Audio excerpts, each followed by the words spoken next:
There we go. All right, the committee will come to order. Better late than never. Sorry, everybody. It's the whole constitutional obligation part of this job. Without objection, the chair is authorized to declare a recess of the committee at any time. This hearing is titled Fostering the Next Generation of Leaders, Setting Members Up for Success. And I now recognize myself for 5 minutes to give an opening statement. That said, as is usually the case, I'm not going to take 5 minutes because we're doing something different today. Those of you who've attended some of our past hearings know that the select committee sometimes likes to shake things up. And today we're looking at ways to develop the next generation of leaders in Congress, which is part of our committee's mandate. And we figured the best way to showcase the next generation of leaders would be to feature this committee's freshman members, Representative Scanlon and Representative Timmons. Both have actively participated in the work of this committee, and we've all benefited from their unique perspectives as freshman members. And Representative Timmons in particular dutifully gets here early for every hearing and dutifully waits and waits and waits to question witnesses, and his patience and endurance has not gone unnoticed. We want to highlight their voices today, so with that, I yield to Representative Scanlon's and Timmons. They're running the hearing today, and Vice Chair Graves, I know you agree we're in very capable hands. So before turning over the gavel to our freshman colleagues, would you like to share any opening remarks? Sure, yeah. Thank you, Mr. Chairman. I think you'll recall, as the whole committee will, that in the early days when we had our first member listening day, a lot of the great ideas came from the incoming class, and the incoming class has certainly encouraged us to think big. And I'm delighted that we can yield the helm today to two of the brightest of the incoming class, and they're here on this committee with us. So thank you, Mr. Chairman. Yield back. So with that, I yield to Representative Scanlon. This is so exciting. I'm tempted, with the throwing everything out the window, we should just all adjourn and go for ice cream. But okay. Well, thank you, Chairman Kilmer. I'd like to start by thanking our expert witnesses and everyone who joined us for the hearing. Sorry we're late with votes. So today we'll be discussing ways in which we can support the transition process for incoming members and how the institution of Congress can better support all members of Congress in their current and future roles. We'll hear testimony on a range of topics, including simplifying the transition process, developing extended trainings beyond orientation, empowering emerging leaders, and assessing the experience of freshman members to help them better succeed. As a new member myself, I have a personal interest in the discussion, having recently experienced how stressful and time-consuming the transition process can be. As the winner of a special election, I was sworn in 7 days after Election Day and experienced the process kind of on hyper speed. I think we all can attest that the most accurate analogy for the process of setting up a congressional office is drinking from a fire hose or a fire hydrant. During our member hearing day, many of our freshman colleagues offered suggestions to streamline the orientation and transition process, increase opportunities for bipartisan contact, and make it more responsive to the actual challenges facing new members. And privately, many have shared concerns about the onboarding process, the challenges in getting up and running quickly and effectively, the unlimited tasks involved in setting up multiple offices and hiring a staff, going through orientation, moving to a new city, and making the million small decisions in the span of just a few weeks takes time away from learning the duties essential to our job, like how to vote, how to get through the tunnels, all those things. So I think we can do a better job supporting our freshman classes and making the transition to Congress and helping them be ready to tackle the pressing issues facing our country on day one of their term in office. In addition to discussing the challenges faced when first coming to Congress, we'll also hear testimony on how we can support members once they're here. So we do this with the goal of building a bench of promising members who are interested in becoming leaders and helping them transition into their new roles successfully and seamlessly. Ensuring that members see a path for themselves as they arrive in Congress and building out systems to help them along the way are key to helping them be more effective for their constituents. We as a committee have spent a lot of time talking about professional development as it relates to staff, but it's also important that members have avenues to advance their priorities and move into leadership roles. The experts on the panel today have highlighted a range of ways we can lift up new leaders in the House. They've offered recommendations on everything from member trainings for those who want to be chairs to building out a robust human resources department. If we can do a better job providing support to our members throughout their time in Congress, in addition to easing the transition process, we can be a better and more effective body, we hope. Looking forward to hearing the thoughts and recommendations of our witnesses and other committee members about how to foster the next generation of congressional leaders and set up all our members for success. And with that, I'll yield to Representative Timmons for his opening remarks. Thank you, Madam Chairwoman. It really is an honor to be leading this committee with you, and I want to thank Chairman Kilmer and Vice Chair Graves for their leadership on this committee. I show up early and I stay the whole time because it is my favorite committee that I'm on, and it is my favorite committee because of the way that the two of you have led this in a bipartisan manner, and you take the committee members' input, and it's just really been a very good experience. So I want to give you all a story from my time in the state Senate. I was elected to the state Senate, I guess it was 3 years ago now. I served 2 years there, and I became friends with some of the members that had been there for a while. This particular member told me a story. He'd been there for 38 years at that time, and he's now the president pro tem, Senator Harvey Peeler. We were at dinner one night, and he said, Senator, when I got elected, we weren't allowed to speak on the floor or in committee for 4 years. And they said, I kind of miss that. I might have talked a little bit more in committee and on the floor than he would have preferred, but he was very kind to help lead me in the right direction, and he really has been very influential on my time in public service, so I really appreciate that. That's a great segue. Times have changed, and when he got elected 39 years ago, he wasn't allowed to speak, and now here we are, and Chairman and Vice Chair have seen it fit to let us take a meaningful role in this, so I really do appreciate that. Having just gone through new member orientation, it was, as the chairwoman said, like drinking from a fire hose. I was also in the process of running to be the freshman representative on the steering committee, so that was an even additional layer that was just very, very challenging. And while I know that the House admin and that process, a lot of thought was put into it, we can always make things better. We can always tweak and overhaul things in ways that will be more efficient, and I definitely look forward to that conversation today. New member orientation is the beginning of our service here in Congress, and it is a critical time that will potentially define your next 2 years and beyond that. I also want to thank my mentor. The Republican Conference has assigned Vice Chair Graves to be my mentor. He was voluntold, I believe. I don't think he was asked, but I really do appreciate his really just advice and kind encouragement over the last 6 months. So I look forward to hearing how y'all think we can help improve this process of onboarding and leadership development, and I just appreciate you taking the time, and with that, I yield back to the chairwoman the remainder of my time. Thank you. I'm looking forward to hearing what thoughts and recommendations our witnesses and members of the committee have for fostering the next generation of leaders in the House.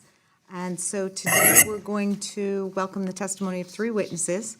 First, we have Philip Keiko, Chief Administrative Officer of the House, a position he's held since August 2016. As CAO, he is responsible for the information technology, financial, logistic, human resources, and procurement services provided to members and their staff. As CAO, he has had a particular focus on improving the efficiency and accuracy of House services.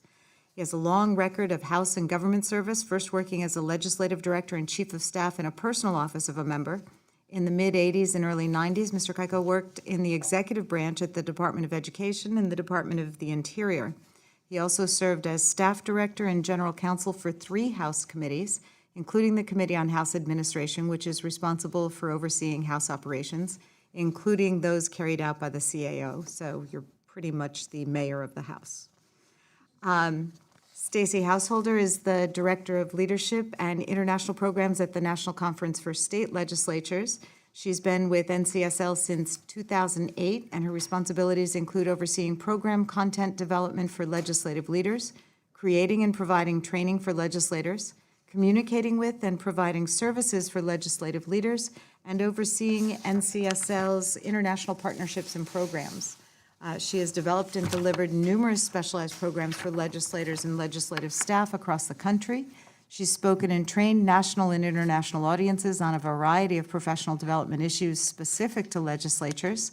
And prior to joining NCSL, Ms. Householder worked in the Wisconsin State Senate.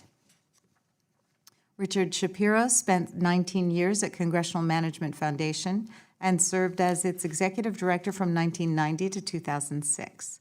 During that time, he facilitated strategic planning retreats, conducted confidential office assessments, and performed other management consulting services for congressional offices. Mr. Shapiro is the author of Frontline Management, a guidebook for running district and state offices. He's also the author of several chapters in CMF's Management Guidebook, Setting Course, which we all received upon orientation, and co-author of Working in Congress, The Staff Perspective. Before joining CMF, Mr. Shapiro held senior staff positions in both the Senate and House. Witnesses, you're reminded that your oral testimony will be limited to 5 minutes, and without objection, your written statements will be made part of the record. Mr. Keiko, you're now recognized for 5 minutes to present your testimony. Chairman Kilmer, Vice Chairman Graves, Representatives Ganlon and Representative Timmons, and members of the committee. Thank you for the opportunity to discuss the ways the CAO can foster the next generation of leadership here at the House and set members up for success. Speaker Pelosi, in her testimony before the committee at the Member Day hearing, also recognized the importance of this topic, highlighting the expansion and improvement of leadership development initiatives as a priority for Congress. The House is an extraordinary institution in many ways. There are many legislative and operational elements that are unique to this chamber. It is this environment that demands learning and development opportunities that foster leadership and career advancement within the House. The CAO must do everything within its means to meet the needs of members and their staff so they are equipped with the resources necessary to succeed. In response, the CAO developed and is implementing a customer service-focused strategic plan. The plan sets out to improve our understanding of the House community and to improve the services we provide. During the earliest stages of implementation, we identified immediately and worked to address several gaps, particularly a gap in professional development offerings for House staff. Success here at the House requires a highly specialized professional development and career advancement curriculum. Representative Frost, in his testimony before the committee, emphasized the importance of professional development, stating, Congress must identify leaders and servants and its staff, and then they must be given the education and career growth needed to advance in their public service careers. I know several members who are former staffers, and that's sort of a testament to what this statement's about. To fill the gap, the CAO launched the Congressional Staff Academy designed to deliver professional development training tailored specifically to the House. Prior to its launch, the Academy conducted a training needs assessment and got direct feedback from nearly 600 employees in congressional offices. The CAO now offers specialized training on requested topics like appropriations law, committee clerk procedures, writing skills, unique to a Capitol Hill office and leadership. Our 9-part leadership seminar series, developed in partnership with the Marine Corps University and the Partnership of Public Service, has been of particular interest to chiefs of staff, staff directors, and district directors. To date, 216 people have attended the 5 seminars offered. While developing the new academy, the CA wanted to ensure that district offices had the same training opportunities as staff located here on Capitol Hill. Through updated classrooms and broadcast technology, almost all academy trainings are now available as live or on-demand webinars.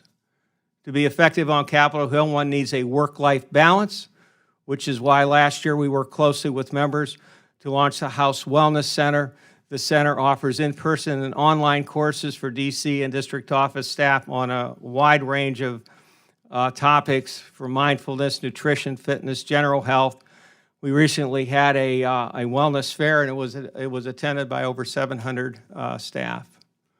As mentioned, we've instituted workforce management best practices to ensure CAO staff are sufficiently qualified and engaged in the skills we support. The principles of these workforce management best practices are applicable and could be adopted to committee offices.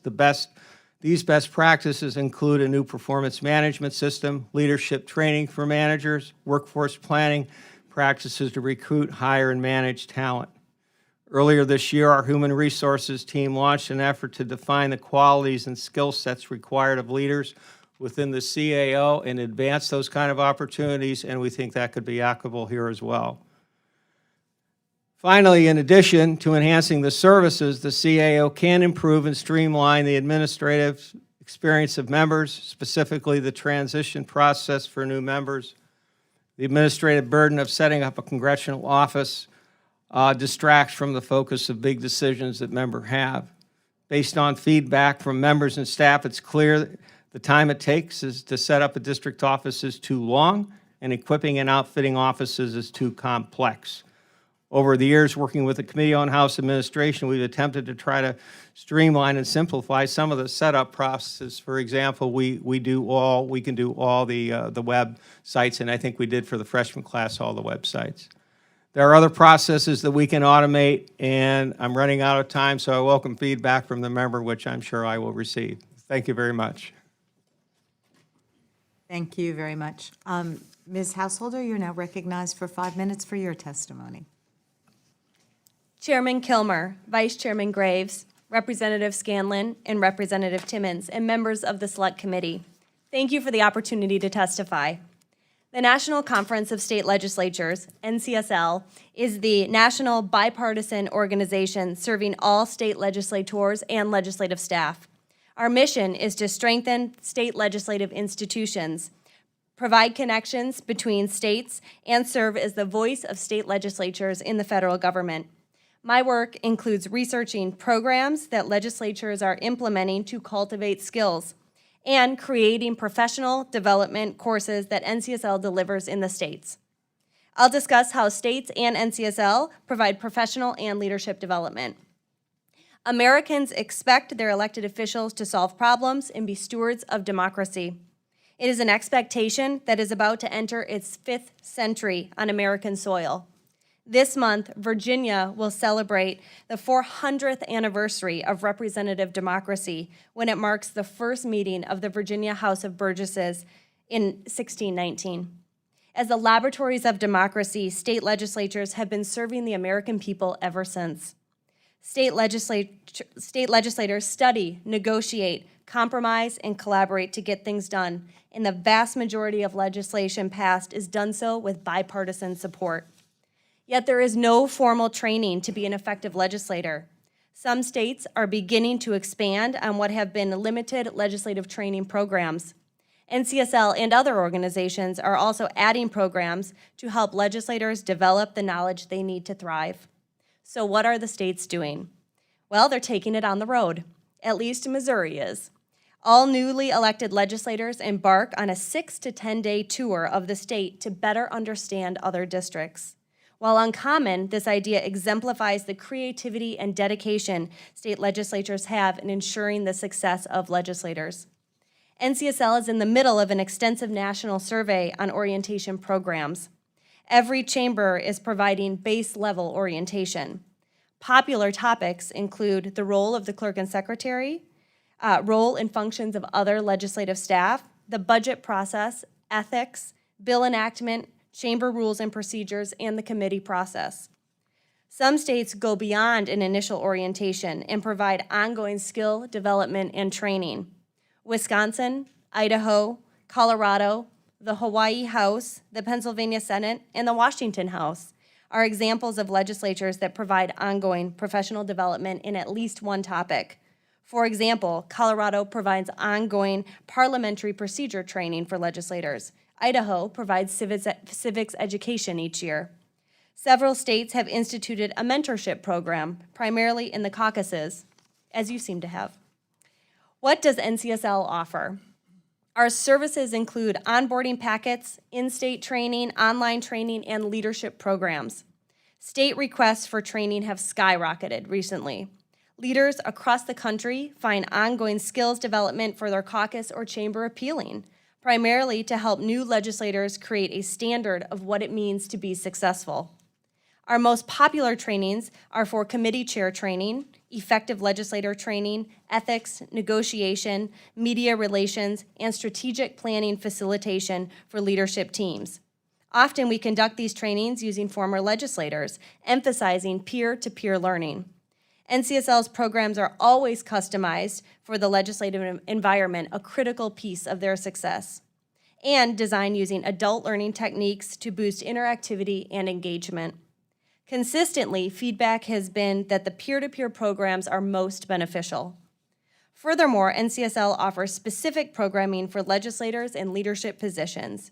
We offer workshops exclusively for leaders that focus on themes such as risk, decision-making, culture, and trending policy topics. Experiential programs have become a critical component of our leadership offerings, including executive leadership programs in Gettysburg and Normandy based on historical leadership examples. Additionally, NCSL offers an Emerging Leaders program that introduces up-and-comers to leadership theory and skills, such as collaborative problem solving, leading through change, and managing a caucus. NCSL believes that by developing individual legislators and leaders in the states, we in turn strengthen the institution of the legislature, the heart of our mission. I start most of my trainings with one question: why did you run for office? It shouldn't be hard to answer, and most of the time it isn't. Most legislators know exactly why they wanted to be part of the legislative institution that is the foundation of American democracy. But often, the noise under the dome can be overwhelming. By bringing their why to the forefront, members engage because they want to be a better legislator, to excel at their job. It's not partisan, it's not politics, it's good leadership for the next 400 years. Thank you for the opportunity to be here. I look forward to your questions. Thank you. Mr. Shapiro, you're now recognized for 5 minutes for your testimony. Thank you. Chairman Kilmer, Vice Chairman Graves, Representative Scanlon, Representative Timmons, members of the committee. Thank you for inviting me today to testify. I have been involved with the task of helping freshman members successfully make the transition to Congress for over 30 years. I hope that I can help this committee address the significant problems that freshman members routinely encounter in their first term in office and enhance the overall freshman member experience. The most common complaint, shared by both freshman members and their chiefs of staff, is that the freshman orientation experience is overwhelming, as Representative Scanlon pointed out. The primary focus for all of these orientation programs and the dozens of panel discussions that are part of them is to address the question, what is the critical information that members-elect need to know to have a successful first term? The answer to this question leads to the presentation of a massive volume of information that overwhelms members-elect and their aides and leaves them unprepared for the onslaught that hits them on January 3rd. The problem is that these orientation programs are addressing the wrong question. The question they ought to be addressing is, what information do the members-elect need to know to be successful in their first 90 days? What do they need to know that allows them to successfully set up their office and effectively manage their first month on the job in January? Then in late January or early February, they and their staff should be given additional information that helps them address the challenges of the next 30 to 60 days. In other words, we need to replace the current front-loaded, information-intensive orientation process with a range of house training programs and support services throughout their first year in office that provide members and their senior staff the critical information they need to know when they need to know it, or what's referred to in the private sector as just-in-time training. This change will provide far greater support to freshman offices and greatly improve their first-term performance. One of the components of this just-in-time training program should include management training for freshman members and their senior management staff. Management is a critical function for which many freshman members and their chiefs of staff lack sufficient training and experience. Improving their management skills will improve the performance of their offices and greatly reduce the stress and anxiety prevalent in many freshman offices and that Representative Scanlon referred to. Hopefully, the new CAO's Congressional Staff Academy can be instrumental in meeting this need. Another suggestion would be to provide a small budget to every member-elect that allows them to hire one person to assist them during the 60-day transition period. Currently, members-elect are left with the option of either persuading someone to work pro bono for 60 days or to pay them out of campaign funds. Neither option is a good option. The Senate allows senators-elect to hire such aides. Why shouldn't the House? I would also urge the Committee on House Administration to conduct a comprehensive assessment of the freshman members' experience every 2 years. If the House wants to improve the experience of freshman members, they need to survey and talk to the members and their staff to learn about their views about orientation and their overall first-year experience. If this valuable customer service data is not routinely collected and analyzed, it will remain very difficult for the House to better support the freshmen. Future changes will be based on anecdote and whim rather than solid data. Finally, the House has no human resources department that provides House offices with a full range of HR services. Most large organizations routinely provide them. They are critical for effective organizations. HR departments help managers address management challenges, answer personnel questions, provide guidance on staff recruitment, hiring practices, staff compensation, and other office benefit policies, provide staff training to regularly improve the skills of staff. A central HR department could also conduct a wide range of valuable research about the House workforce that would provide valuable data to the House and individual House offices. The absence of an HR department impairs the effectiveness of the House offices and places the burden of researching and solving a wide range of operational problems squarely on each individual office. Without a House-wide HR department, House offices will continue to try to provide these services on their own. It is a terribly inefficient model that ignores the principle of economy of scale. Most offices have neither the time nor the expertise to do these tasks well, if at all. Consequently, they often make mistakes, operate inefficiently, and muddle through problems that deserve better solutions. And of course, the offices that suffer the most from this lack of HR support are the freshman offices, the ones that have the greatest needs because they're setting their offices up for the first time. So, for all these reasons, the House should consider creating an HR department that provides these services to House offices on an ongoing basis. Thank you.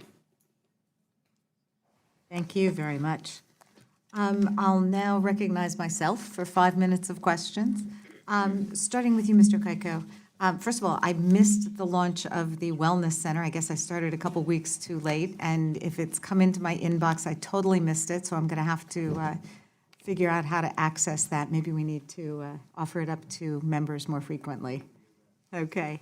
I was also really excited about the idea of the Staff Leadership Academy. I know my district director is here now participating in that, and she's really been anxiously anticipating it to pick other people's brains and steal all the best ideas. Well, thank you. So we appreciate that. You talked a little bit about simplifying setup for new offices. Can you give us a couple concrete suggestions that we might adopt in that realm? Well, I do, and you know, there's been a lot of let's just say negative feedback about setting up the district offices for freshmen, and I might as well hit this right at the beginning. And so what I did is I asked for a flow chart on how complicated is it to set up a district office for just technology. And I brought it with me. There's over 80 steps that we have identified to set up technology in a district office. And so I think that over the years we've tried to wring out as much efficiency as we can, but sometimes the process is so complicated that you can't. And so I would just say on something like that, maybe right at the beginning with a freshman office, we could give somebody a 5G router or 4G router. Well, you can get set up, you can have the office functioning, and then we'll do all the other things that we're supposed to do, you know, in the 90-day period that we're supposed to. But when you multiply this by, some members have more than one, you know, district office. It's been sort of a nightmare, and I've been somewhat disappointed at this because I had meetings on this. I had meetings with the major telecom providers to make sure that we got this stuff off on the right foot. But I've been making my own rounds to the district offices, and sometimes on the the ones that are there for a couple of days, people are missing appointments because they go to the wrong day with and when you add that all up, you're not providing the service. And so I would say that's one of the bigger ones. I do think in looking at some of the surveys at a macro level, there's been some criticism also about the Washington D.C. setup as well. And so we're working on that. We think we can do a better job. And what I've been really trying to focus on, is services to members and services to make it easier for members. And but I think for the most part, on the setups, we've had very positive remarks from members with regards to the moves and everything. One member actually had a reception for the people that participated in it, and he invited everybody over, and so it's not all a bad story, but on the stuff that I was just talking about, it sort of prevents members from executing. Sometimes this stuff gets in the press, where constituents are calling in, stuff's not working, and then they're saying, I've seen those kind of stories where they don't know how to set up the office, and you were elected to do this and elected to do that. And I really am just I'm going to try to simplify for the next transition. And we did a deep dive, and we're not quite done yet, but I have about a 130-page document here that basically we surveyed every member, and we did the moves, and we have lots of detailed information that we're going to try to put into this, and then we're going to try to execute it. But we're obviously going to have to make some changes and some things, which I'll be working with the Committee on House Administration and other people to really try to simplify the process. I appreciate it. I know we had some problems getting the tech up in our district office, so I know my district director will be pleased to hear you're on it.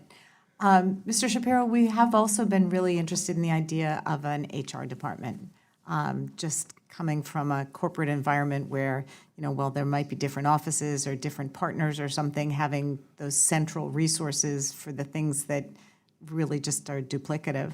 Can you talk a little bit about the recommendations you would make with respect to what offices could be pulled into or what functions might be pulled into that?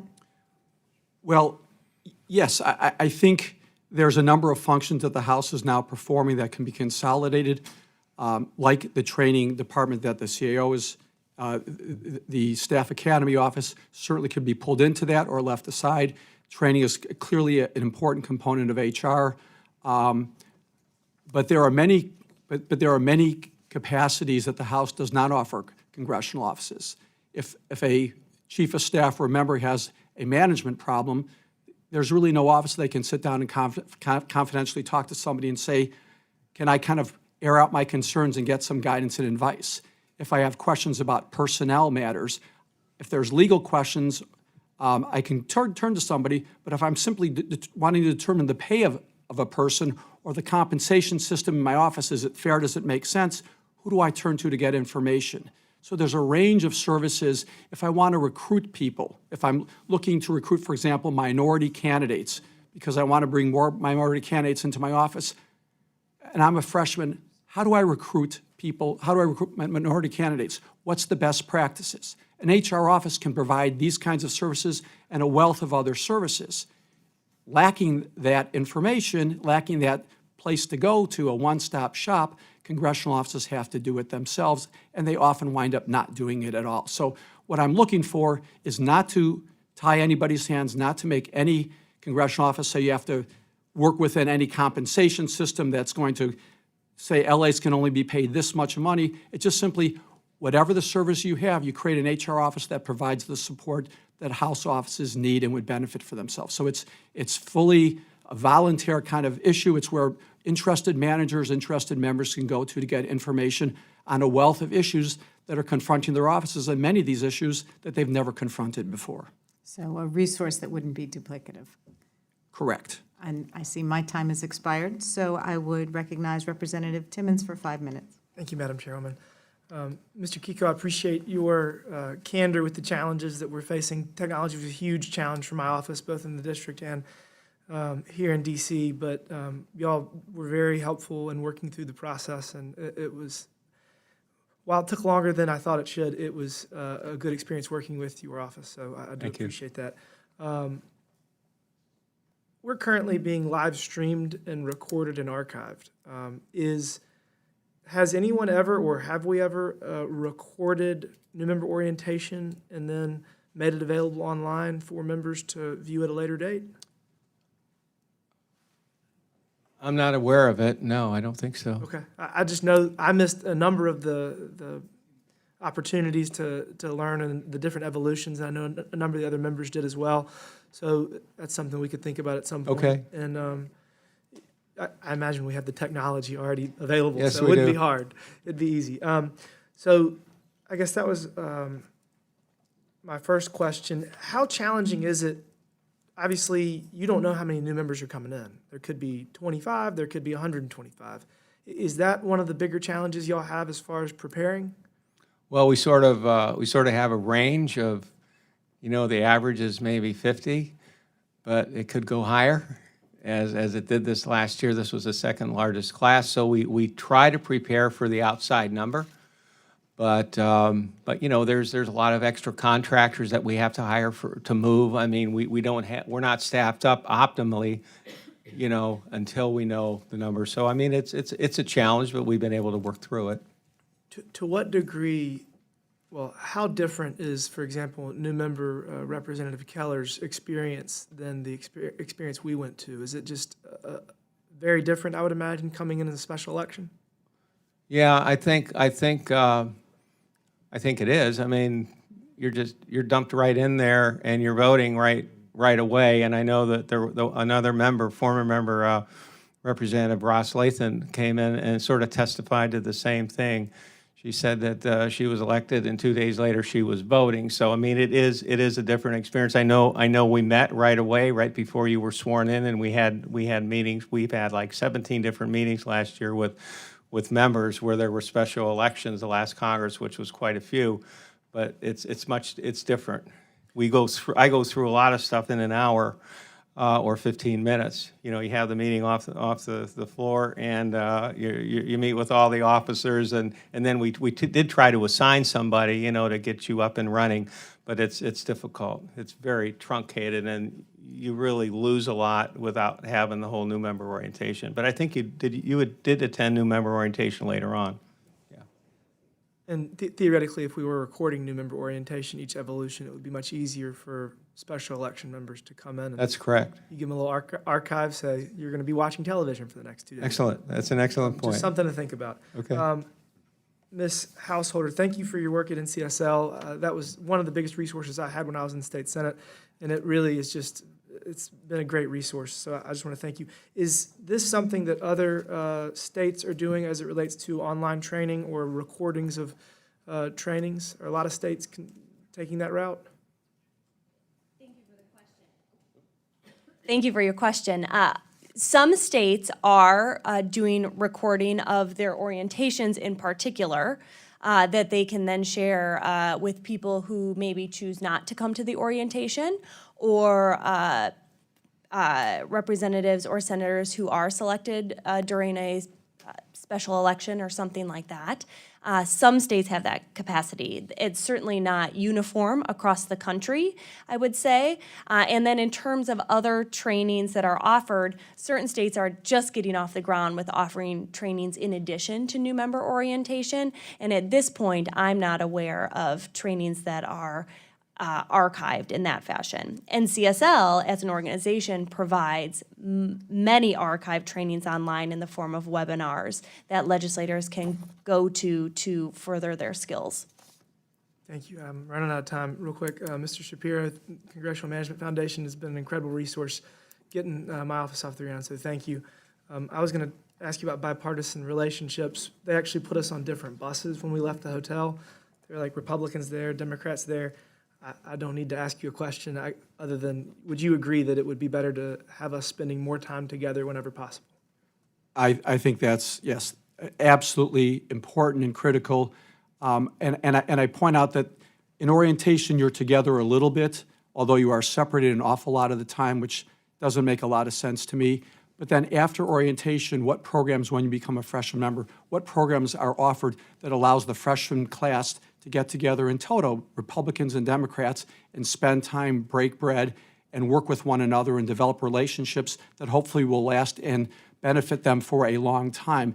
Nothing is put in place to create that kind of situation. I think I think the House really should try to promote those kinds of relationships right when you guys get here, build those relationships, create forums, so Democrats and Republicans alike begin forming important bonds and relationships. I couldn't agree with you more. Thank you. I don't have any time, so I yield back.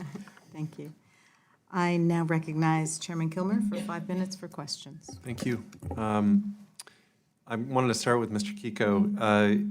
So a lot of members end up using outside vendors for technical support, and for services that HIR provides at no cost. And it seems there's an opportunity to provide these services centrally, but that means the services have to kind of live up to members' expectations. Have you considered getting an outside assessment on how the existing services could be restructured and improved to more align with what members are looking for? Is there some thought about either outside assessment or Yelpification of the services provided?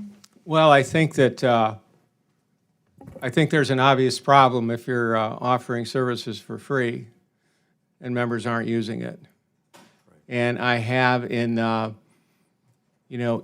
parts of my organization, I have had an outside assessment done with regards to the finance office and with regards to the logistics office, and so I think that I would be very supportive of an outside assessment, because sometimes it's difficult to have an internal assessment because you're a little too close to it. I think an outside set of eyes would be useful, so I think that's a good idea.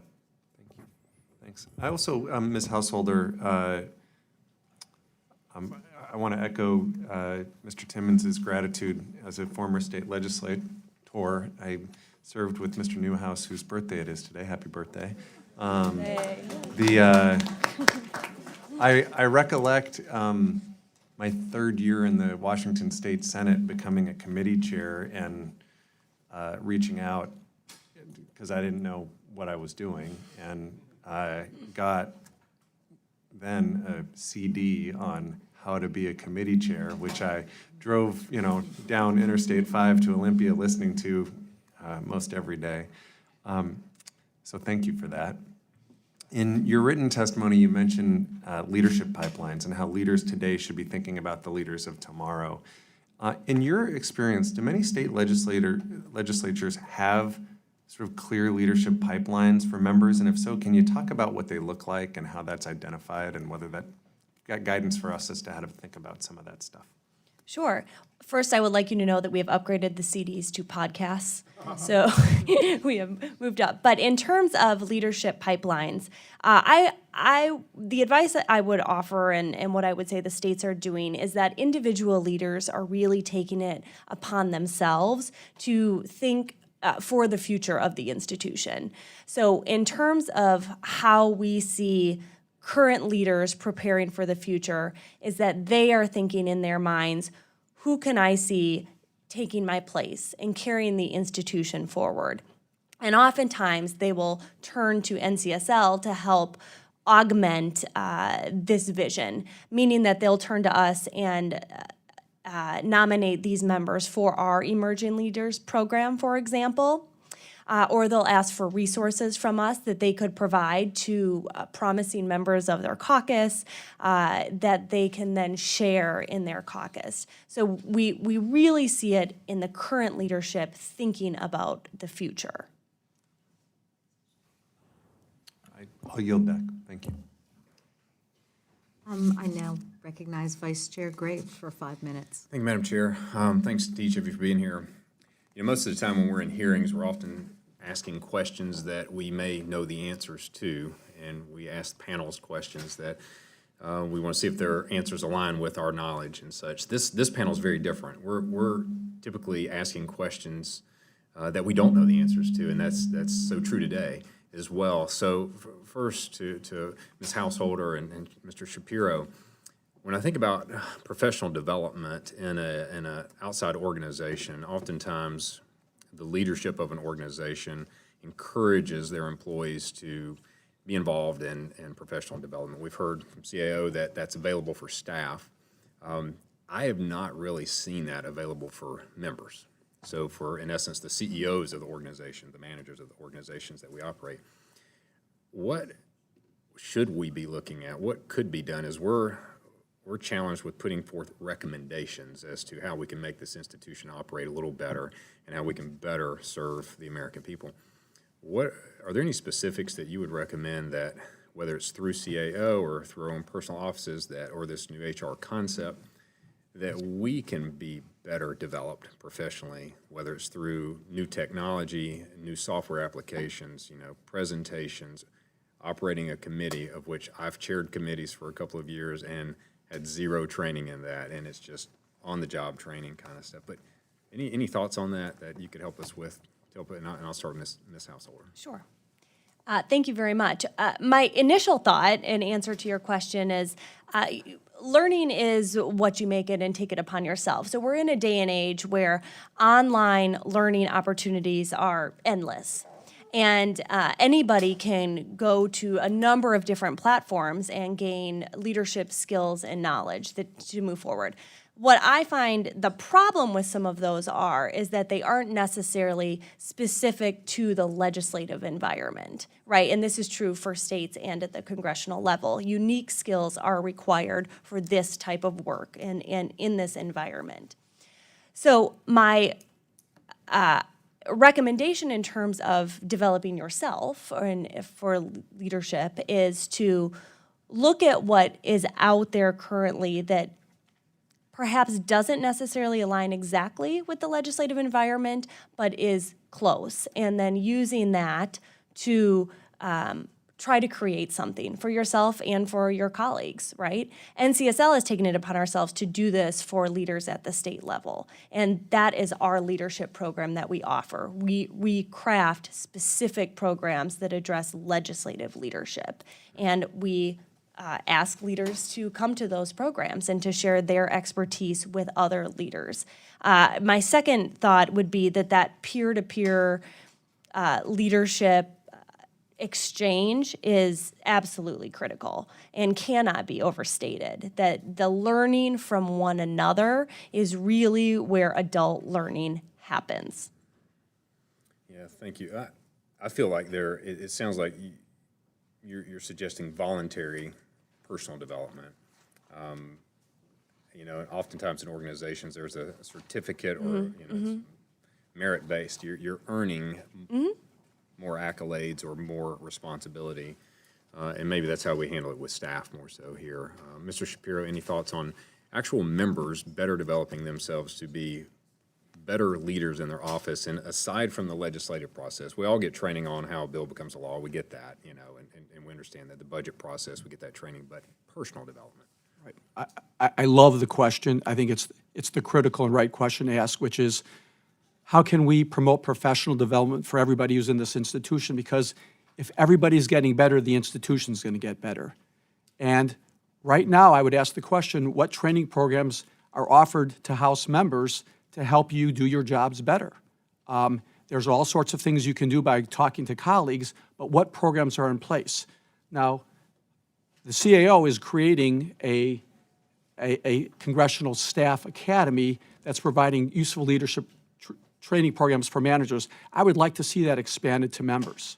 I think that would be, because I think particularly freshman members often don't have that experience, would value the experience. But also we know a lot of veteran members come from law firms, come from other places where they have not managed an office before.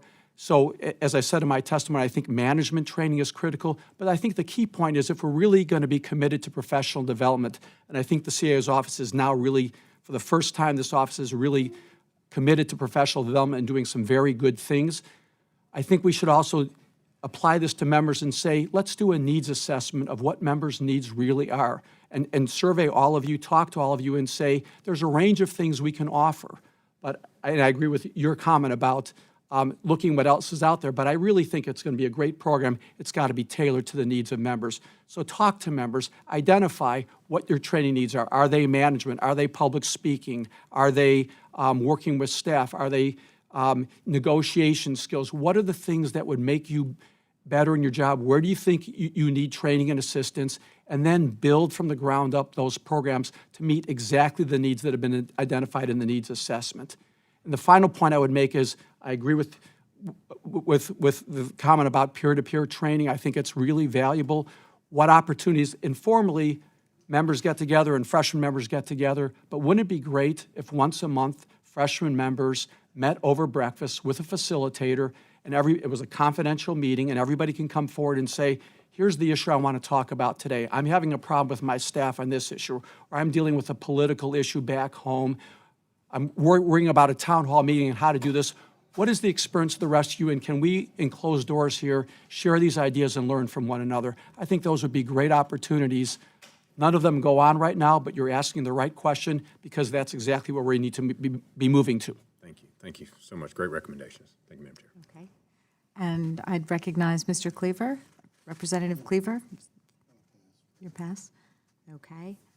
Representative Woodall for 5 minutes. Thank you, Madam Chair. To Mr. Graves' point, the problem with asking questions that you don't know the answer to is you need more than 5 minutes to get the answer. If I know the answer already, I can do it more quickly. Mr. Shapiro, let me start with you. For my 20 years around here, CMF's always been the standard for staff development and training. Against that backdrop and knowing what the CAO is doing, what is it, in your experience, that the CAO won't be able to do well and we will still need to turn to an outside group to do? Are there such things? Or are we going to be able to in-house all of the training that we have been dependent on CMF for over the past 20 years? Very good question. I may need 5 minutes to think about it, but I'll do without. I think there's a lot of training programs that CMF offers that would be well offered by the House, and we would love to collaborate with the CAO's office on what they're doing, and we are collaborating with the CAO's office. So, yes, I think in the training there's a lot that can be done. I think the area that becomes sensitive is at times members may have consulting issues that are very politically potentially damaging, a fight between the chief of staff and the LD, or conflicts between the district office and the DC office, that they would not want to be public. They right now come to the Congressional Management Foundation, a very small organization, and say, can you help us on this issue? And we know it's going to be confidential because there's only a handful of people who have information. Once this becomes part of a public file in a CAO's office, there might be concerns. Even if it's legitimate, the CAO can absolutely protect that information. There may be concerns that members say, you know what, once this is part of the House of Representatives in any fashion, regardless of the promises, I may be uncomfortable raising that concern because of what may happen if somebody with political interest in that office decides to release information. So I think the consulting piece may be the piece that would be difficult to do. I'm not sure that is the case, though, but I think that's probably the one that comes to mind. Thank you. Ms. Householder, thinking about how often we've turned to outside organizations, and you may need 5 minutes to think about it too. In your testimony, you talk about states that have been doing it well internally. I'm thinking about the states that are doing it the best externally, the folks who aren't spending the public resources, but who have found good partners in the private sector to help them on that. Could you give that some thought, and what, if not today, some number of days in the future, us have a conversation about who it is, which states are excelling in doing it out of house instead of in-house? Sure, I can give you a couple examples that come straight to mind, and I could certainly follow up with more information. But there are a couple of states that come to mind that do partner with a university. For example, Michigan partners with Michigan State. Tennessee, the University of Tennessee does parts of orientation for them. And then the other thought that comes to mind is states often turn to former state legislators to come in and do things too. Now, that's a different type of partnership, obviously, but they will turn to those people who truly understand the institution to come back in and help them train their new members or look at different ways of doing things. I don't think I'm going to have time to get the answer I want from Mr. Kiko, so I'll ask you from a state perspective. Before we established the CAO's office, everything was done in I would argue, in a fairly partisan way around here. He who had the keys determined who got the training and who didn't, who got their light bulbs changed and who didn't. Do you see that through NCSL? Do states have any problems distributing training, information, services because of who's running the show at that time? Or is that not a complaint you hear from minority members? I would say that it depends on the state, but in terms of orientation, we do not hear that complaint. Often that is very clear and across the board. It's very bipartisan in nature. For other trainings, as states delve into providing ongoing training for members, oftentimes we do see that happening at the caucus level. And then the individual leaders of those caucuses are determining what type of ongoing training they might like to offer. Thank you. Mr. Kiko stipulating that orientation is done in a very even-handed way and very professionally and has been for a very long time. Prior to the creation of the CAO's office, I really do think it was a problem. Did you get your lights turned on or did you not? Are we insulated from that? As we talk about, as a committee, putting more things under the CAO's purview, is your office now insulated from political influences such that everybody would have access to the same services? Or do we still need to worry about political influence in your office?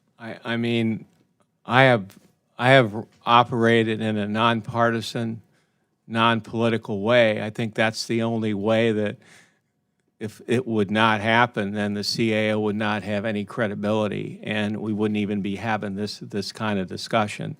So we are insulated. There's obviously other House organs, you know, Republican, Democrat, that are not. But as far as running the House, training, trying to make members better, I think that it's nonpartisan, and that's what the election is above the CAO is about. You have zero fears about partisan influence in your office?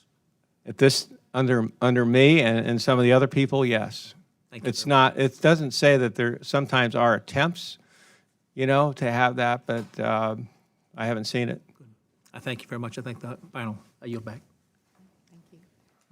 Representative Del Bene for 5 minutes. Thank you, and thanks all of you for joining us today. We really appreciate you taking the time. You know, I was also a special election, and it was definitely a hard, and I didn't get to go to any orientation, so I actually agree on the archival part, and being able to have that would have been a huge resource. Mr. Kiko, I wanted to ask you kind of as a follow-up on when you're showing your sign of the district office, the flow chart. Do you have a sense of how many different points of contact a member office might need to have within your office to address all the different issues they might need to talk to your office about? Well, I mean, when I came, we had 130 different services, which we still do, you know, and it was sort of very difficult for members to and staff to try to figure out, especially new members, new staff, try to figure out all the services that we do. We truncated that into 30, and what we attempted to do is we have, you know, a particular individual now that's assigned to about 30 or 40 offices, and those they're called advocates, and they circulate around to all the different offices to they're supposed to be the point of contact if there's a problem. And so Across those 30 different right. services? That is correct. And then they get back, they write up a report, and they try to get the issue resolved, you know, and they've also been going around to the district offices as well. But we just got that program off the ground about 9 months ago. It seems to be popular. Because I was thinking a lot of folks use outside vendors and then different contacts. You know, the more there are different people that you have to call and interact with, our offices aren't that big, the more burden it puts on everyone and time it takes to coordinate with different people. So, well, I don't disagree with that, and some members, the fact that they're not satisfied with the CAO service and they use another vendor, and then sometimes that vendor has to coordinate, with our IT to comply with certain regulations and stuff like that. So, I mean, it can get to be challenging. So when we talk about streamlining, I guess that's another thing we always have to keep in mind is how do we kind of. Yeah, well, I agree with that. We're looking into that. We need to do better on that. We're attempting to. And, as new members come and as technology is changing so quickly, I think also people's expectation of what technologies would be available to them also changes. Folks who've been here a long time might expect things to stay the same, but I know as folks come in from the outside, they have expectations of what technologies they're going to be able to use. We've talked about, and I know new members have talked about being able to do something like a video conference or something like that. Are there ways that as folks come in, they can engage and make sure that we're talking about the technologies maybe that aren't available or what needs to be available and how we kind of continue to make sure that we're up to date in what's available and meet the expectations of. Well, this is something that I've heard from other people, and we're going to be re-engineering some things, and we want the members every 2 years. The new members that are coming in are really advanced, and they challenge the technology that we have up on the House, and we have a difficult issue sometimes of balancing the technologies for which there is not totally secure issues with regards to cybersecurity, and sometimes so we sort of have to balance that. That's a little bit of a difficult problem just to be able to use everything that you want to use, but we do look at new technologies if a member asks us to do, or vendors. We're going to be moving into the cloud, so I think that's going to make things a lot easier for new technologies. And so, but we are looking at ways to, and that's a conversation I've had with a lot of members, the ways to get new technology on the Hill for members to use faster because they're using it. Right. When they come in, they already easier have. orientation if you kind of come in and it more looks like what folks are used to using. Right, in their and so previous- we're looking at that. Okay. And I'd like to be successful on that so we wouldn't have to have this conversation. Thank you. I appreciate that. Mr. Shapiro, I just wanted to, you talked about just-in-time training, and can you talk a little bit about how you would see us implementing that so that we are making sure that people are getting the information they need when they need it? Well, I think it will change the orientation of how we think about the needs of freshman members. I would say that freshman members have needs throughout their first year in office, particularly the first 6 months in office, and they can't digest all that information in one sitting or in one time, and they really need to apply the information when it's relevant to them. So the idea really is when they come in November, give them what they need to know in November and December to get ready for January and get through January, and then in February and March or late January, talk about the other needs. So you don't need to know about appropriations in December or November, but you do need to know about appropriations come March. So maybe there would be multiple types of orientation? So there would be ongoing orientation. It would not be a one-shot, it would not be a starting process where you get everything that you need all in one package and then hope that you can use it. You would get pieces throughout that are based upon what you need when you need it. So when you need training on appropriations, you get it. When you need training on understanding legislative procedure, you get it. When you want to dive deeper into understanding pharmaceuticals and those issues, you can go get those trainings. But right now, all of that stuff is packed into the first 60 days, really the first almost 30 days, and it's an overwhelming experience. Figure out what the members need when they need it, figure out what their staffs need when they need it, and provide it to them. And I agree, and I really like Congressman Timmons' idea of recording this, recording the orientation, but the idea is not that you just have one shot to get at it, and you can maybe get the archive, which would be very helpful, I agree, but if members miss things or if members want further advice, it's not just there's one training program, if you missed it, you missed it. There's an office, an HR office, or some place to go. If it's not an HR office, it doesn't need to be an HR office. There's some place to go for members and staff to say, we're having this issue. My boss would like to get steeped more in understanding this issue. Who's the expert that you can provide us to have this, get this information in an efficient way? Thank you. So I'm it's over time, so throughout the year. I Thank you. appreciate it. Thank you very much. I yield back. Representative Brooks for 5 minutes. Thank you. Thank you, Madam Chairwoman. Actually, the ranking of House Admin and I were just talking about your last answer, Mr. Shapiro. Actually, through the CAO, you've got the Office of House Employment Counsel. And House Employment Counsel, known as OHEC, who we worked with a bit in the last term when I was ethics chair, is supposed to be that entity, is it not, Mr. Kiko, that's supposed to handle issues with supervisors and staff? That is correct.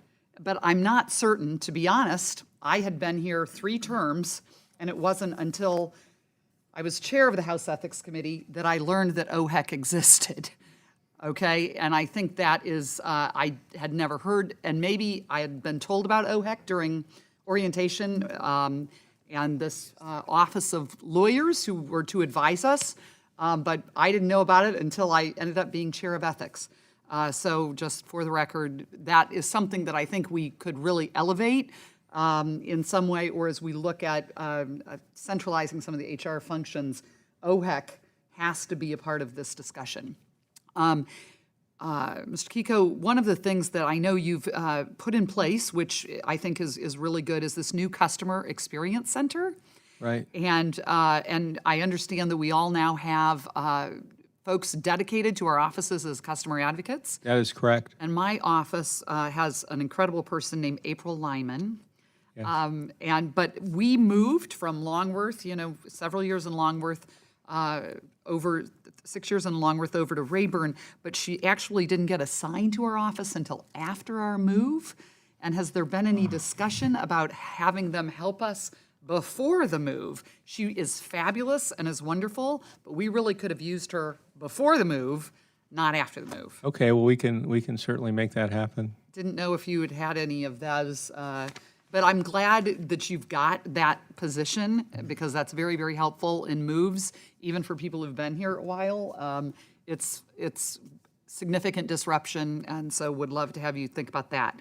Also, I understand with the Staff Academy, which I commend you for getting started, and that what percentage, how many House staff are starting to utilize the classes and the services, if you know? Or I don't know the number. I just know for the senior staff, we've had a couple, 200 or 300 already. Right. But what we try to do at the beginning of this year, we focused on appropriations law because we knew that was going to be coming up. We did new clerk training for all the new clerks, in the committee, so we focused on that. But we haven't had a very good system to register. And so we're going to have a big launch in September where we're going to advertise it out. But we've probably I would say 400 or 500 people have trained already. That's terrific. A lot of finance. We start out with finance and those internal functions first. On the functions that are about our teams, whether it's communication or others, and I know you've got one next week. My team has shared with me that there's a team communication or a program next week, but it's in the middle of the week, like in the middle of the day, in the middle of the week at 2 o'clock. And so, look what our 2 o'clock schedule was today. Our teams, when they're in DC, the DC teams really can't take advantage of those great opportunities. And have you thought about shifting them to we'll when do. we're not here? We should. Okay. I don't disagree with that. So if we could. Or after hours, too. Is this one after hours? Yeah, or we can, Is that because of the trainers not being available? I don't know. It could be just we didn't think through it. I don't really know. Even when we're not here. When Right. we're not here, I think is a great opportunity when we're back in district to have us, and kind of vice versa for those. I guess, Ms. Householder, just want to ask you, and actually Mr. Shapiro, about the just-in-time training. And what kind of just-in-time training do you all have in mind? You've got the orientation, you're now doing, and I applaud Mr. Kiko for, doing the staff training and all of that. What kind of just-in-time training would you all see as being incredibly advantageous to us? Not orientation, I'm not talking orientation. What are some of the trainings? I just went through my workplace rights and responsibility training, which we all are doing.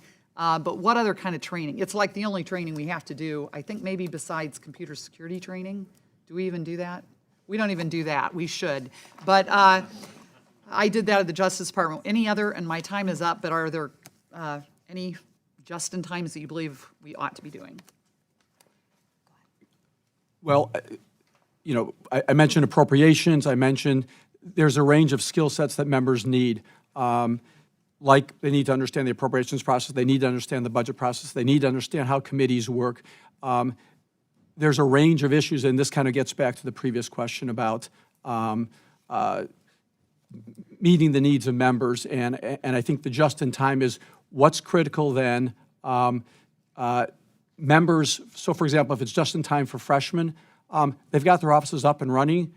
It's July now, but there's still problems with their offices. What are those problems? What are those issues? They're working with immature systems that were put in place on day one, but now they need to mature those systems. Can they get training on that? Members have now learned how to vote and do a range of things, but they want to become more proficient on floor procedure, or more proficient in working with committees, or maybe they want to figure out how to do things better in the district and run town hall meetings or do things in a much more sophisticated way with technology. Can they get training on those things? Whatever the needs are, provide training to meet those needs.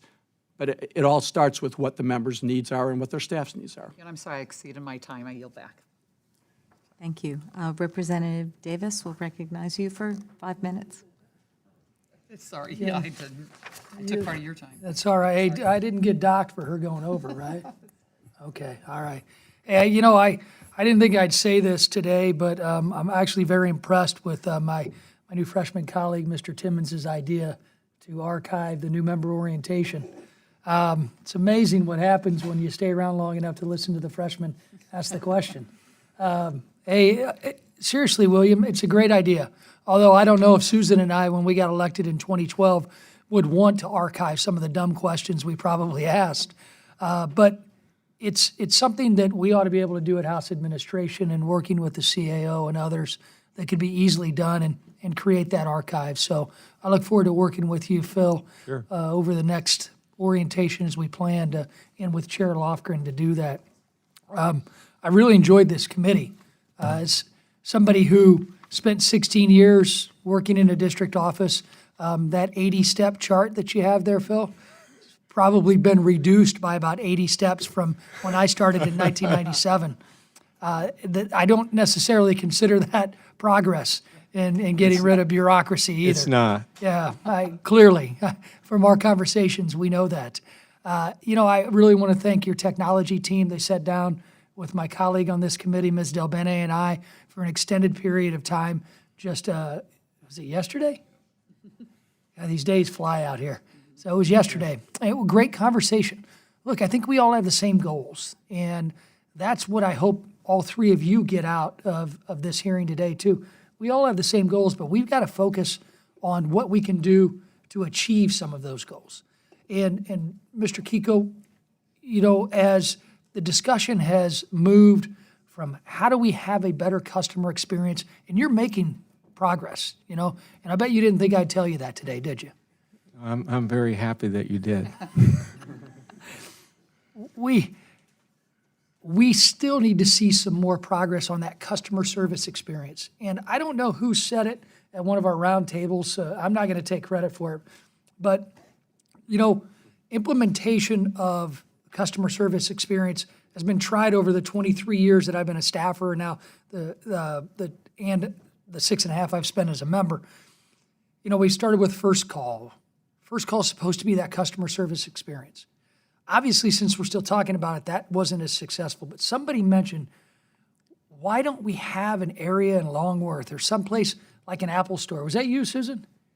Yeah, so I won't tell your Microsoft friends that you talked about an Apple store. Don't archive this, please. But we setting up that customer service spot somewhere in a building where we can go. It's that one-stop shop. It's what you were talking about, Mr. Shapiro, that you can go get an answer of where to turn to. And somebody could say, oh, you got to call OHEC, instead of finding out 3 years later that maybe you could have found OHEC to answer a question. That customer service experience, let us work with you on some of those things. Okay, I think some folks have some great ideas. Okay. Let me ask you, though, Phil, what can we do technologically to change the process in the House to better assess some of the questions that members here asked about how do we bring in new technology faster? What limitations do you have that we can fix here? Well, I just think that I have 441 members and delegates, and I think you're too short right now. too short. Okay, 43. Yeah. And No, 39. okay, but what the issue is a lot of different members want to do things the way they want to do them.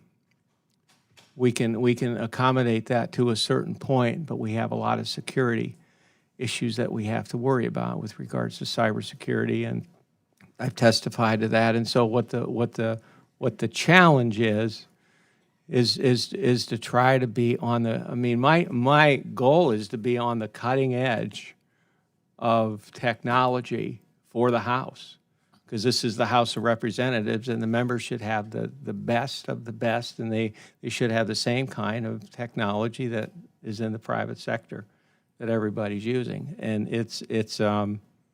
I think we have a, I don't think it's necessarily the procurement process. We need to get things, we need to move things faster, and we need to be, I don't know, somebody recently told me we sort of need, in the the CAO's organization, we need what's called technology scouts, where we have people that are just looking to be on the cutting edge to better serve the members. I think we're the technology scouts. I mean, our teams are the technology scouts. I just think we have a problem getting through the antiquated process that has been in place just because it's been done that way for years. I think every staff member and every member of Congress wants to work within the limitations that we have, and we want to protect the cybersecurity of this entire institution. But the problem we have is I think there's a lot more focus on the back end of no, you can't do something versus how do we change the architecture of our technological lapses here in this House, and how do we use what's available in the private sector now, and then adjust or use our vendors to adjust to make sure that it's also protective. I cannot imagine Home Depot or Lowe's not having the same cybersecurity concerns that we have too, but they still have access to some of the most cutting-edge constituent service software, customer-based software. I look forward to working with you on this. I hope you guys can identify some of the areas that this committee can help you work faster. Well, we are working on the whole constituent service congressional management system, and we're looking at that because we don't think we don't think it's working for the members. I mean, my vision is when a constituent calls in, that's called in 4 or 5 or 6 times before, and they're doing casework, that appears on the phone for that intern that's answering the phone, so the intern doesn't have to, oh, well, why are you calling, and why are you doing this, and why are you doing that, and just rips through, and they get to the right person, because and those are the kind of technology innovations that I would like to see, which I think, and we are working on that right now. We are trying to work on different CMS systems. What should we be getting out of a CMS system? Well, let this committee help you, and I apologize, Madam Chair, but Mr. Shapiro, I do like a lot of your recommendations on new member orientation. Thank you. I yield back nothing. Thank you. Negative 2 minutes. Mr. Timmons was ready to gavel you, but I restrained him. Does anyone else have any other questions? Okay, well, once again, I'd like to thank all of the witnesses. This was really valuable. I really appreciate your expertise and your recommendations, especially some very concrete suggestions, including archiving trainings, which I think you've got unanimous agreement on that one. And I'd like to end by thanking Chairman Kilmer and Vice Chairman Graves for the opportunity to chair this hearing, along with Representative Timmons. And by passing the gavel today, they've modeled the type of steps we can take to provide opportunities to new members. These are the types of approaches we'd like to continue as we consider the expert testimony from today's hearing and begin drafting recommendations for the committee. I'd now like to yield to Representative Timmons for any closing remarks he'd like to offer. I'd just like to say thank you, Chairman Kilmer, Vice Chairman Graves. It really has been wonderful being a part of this committee, and thank you for giving us the opportunity to lead today, and look forward to the next few months. Hopefully we can get a lot done. Thank you. Would anyone else like to be recognized for closing remarks? Without objection, all members will have 5 legislative days within which to submit additional written questions for the witnesses to the chair, which will be forwarded to the witnesses for their response. Ask our witnesses to please respond as quickly as you're able. Without objection, all members will have 5 legislative days with which to submit extraneous materials to the chair for inclusion in the record. And with that, this hearing is adjourned.